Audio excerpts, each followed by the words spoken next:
has hands-on experience in type approval with government agencies such as railway, telecom, and other power sectors. And he has helped in setting up of small and medium capacity battery plants in AGM VRLA as well as GEL VRLA. So I now request Mr. Palanisamy to make his presentation.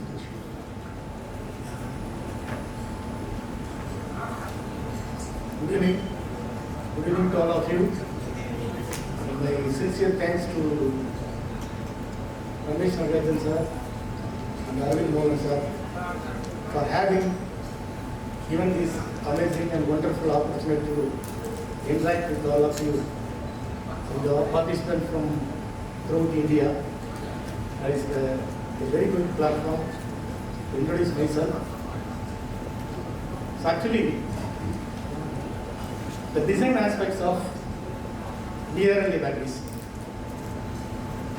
The thinking, so now RBTK Sharma sir and even the first our speaker, Mr. Nanjan Sukumar sir, he has touched all the points actually. So what is the critical aspects in the process as well as in the design. But my concentration, my focus, so mainly on the design aspects with respect to manufacturing purpose. The normal conventional batteries, the flooded batteries, the concept is same for the VRLA also. But where we are different, so the thing is only the material knowledge and the process knowledge. The material specification and process specification, these two things must be taken into consideration very religiously and meticulously when we are manufacturing VRLA batteries. The first thing, the design aspects. So as far as my experience, because my whole 30 years experience in manufacturing, developing, designing, and getting testing with railways, BSNL, so like power sector, even the 2 volt cells, even up to 1000 ampere basic cells and 1500 ampere in Excite and all. So what I got experience in this, the critical aspects, in the design, the critical aspects, the core objective is 4. The first, the AGM VRLA batteries, the first objective is to make the electrolyte immobilized. There should not be any free electrolyte at all. This is the first. The next point is drastical reduction of gas generation in the batteries. The second objective. The third objective is the recombination. Definitely, we cannot make it negligible. The gas generation will be there, but if at all the gas generation is there should be a recombination. The fourth aspect is, in case of excessive gas generation, there should be a provision. That is where we are using the vent valve. The safety valve, we can say, any lead acid SMF VRLA batteries, whether it is AGM or it is gel tubular VRLA, this is a heart of the system of the VRLA batteries. And some Sharma sir has pointed out, no, some manufacturers I have seen, they use the valve and what pressure it is opening and what pressure it is closing. What is the checkpoints in that valve? They don't know, they use the valve, they dispatch more batteries. But some 5 to 10% batteries got blasted. It is open during the operation of the batteries. So, the 4 objectives, the first to immobilize the electrolytes. So, what is our, what we are doing? The AGM separator. Abnormal classmate separator we are using. So, we are using the design volume, whatever the volume, that particular ampere hour, say for a 100 AH battery, what is the ampere hour and what is the volume per AH. So, that is we are designing. So, we are filling the acid. So, that must be absorbed and retained in the AGM separator as well as the plate pores, the porosity of the plate. So, there will be no free electrolyte at all. So the quality of the separator also we must ensure it is meeting our requirement. Particularly the acid absorption, not only the absorption, it should retain the electrolyte throughout the life of the batteries. Next the wicking height, next the grammage, next the porosity, electrical resistance. So like that, so we want to check the parameters, particularly the incoming material setting is very, very important to ensure the quality. That is where first the quality starts. So for the first objective, so we have made it. We are using the electrolyte. In case of gel VRLA, it is a different thing. But AGM, we are using the AGM separator, and we are making electrolyte. It is in absorbed condition, so it is retained in the AGM separators.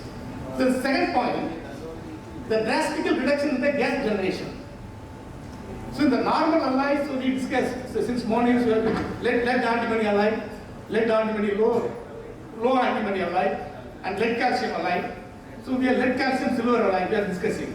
So that for whatever the purpose of application, for what it is intended, the intended purpose of the design, so accordingly we have to design the alloy also. So lead calcium tin alloy. So normally we are using for VRLA batteries. So here, the thing is, normally the small scale industries, but we can talk many things with respect to quality checking and other things. But at the end of the day, everything end up with the financial implications. So wherever it is possible, so we have to exercise our quality control checks.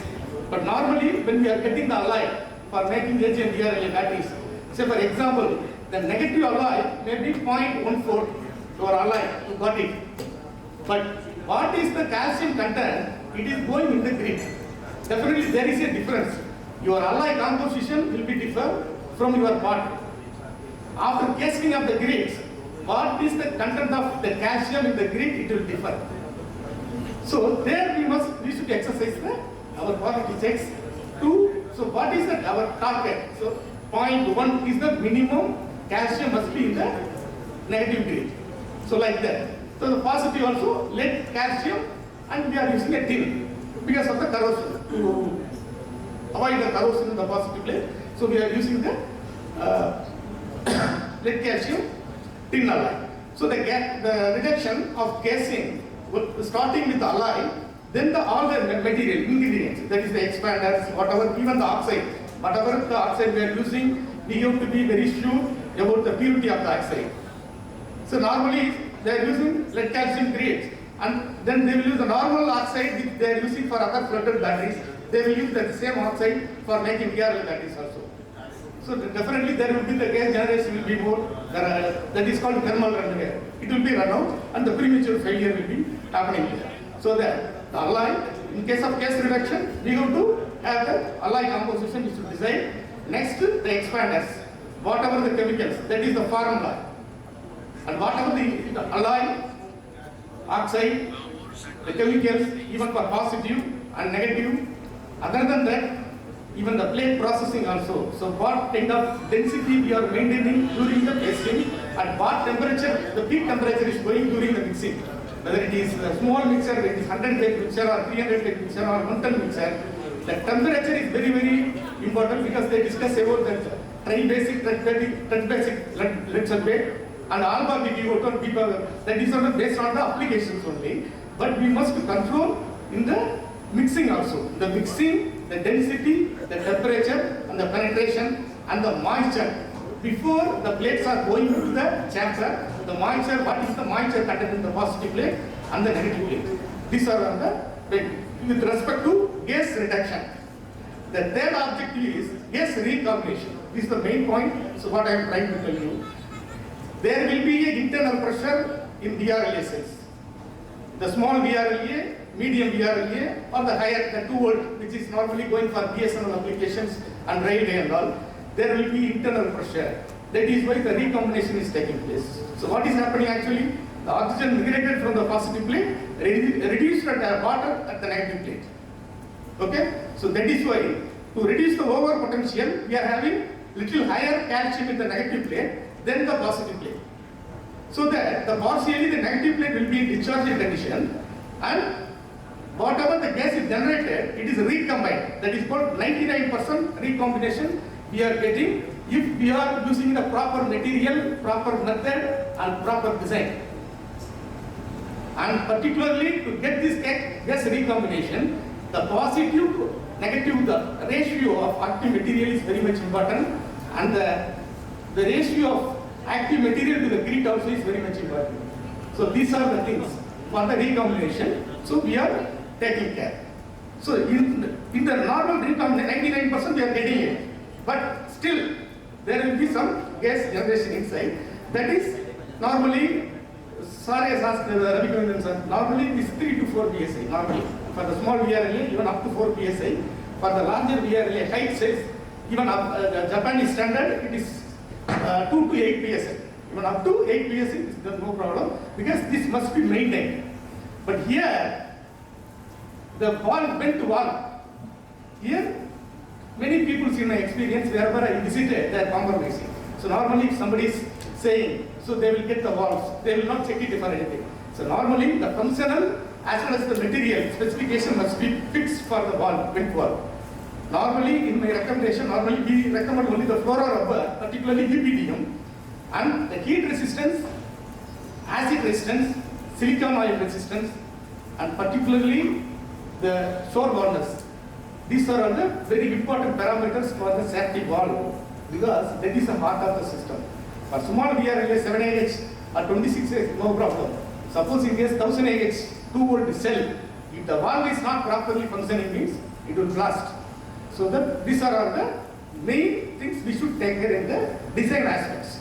So the design also, the particular volume of the container. So whatever the cell, the core width and how many plates we are putting, and what is the thickness of the separator. Then the compression also is playing a very important role. The compression of the AGM separator in the particular group, that is also very, very important for life of the AGM VRLA cell. It is my experience. Then only the charge acceptance also will be good, and the performance also will be good. So this is for the recombination. Then if there is a excessive gas generation, so this valve will definitely will release the excessive gas and it will reseal on its own. So the no outside air will not go inside the VRLA cells.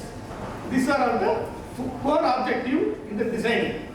Then I am coming to the process. The process, the main aspects. AGM VRLA main process aspects actually. Grid casting.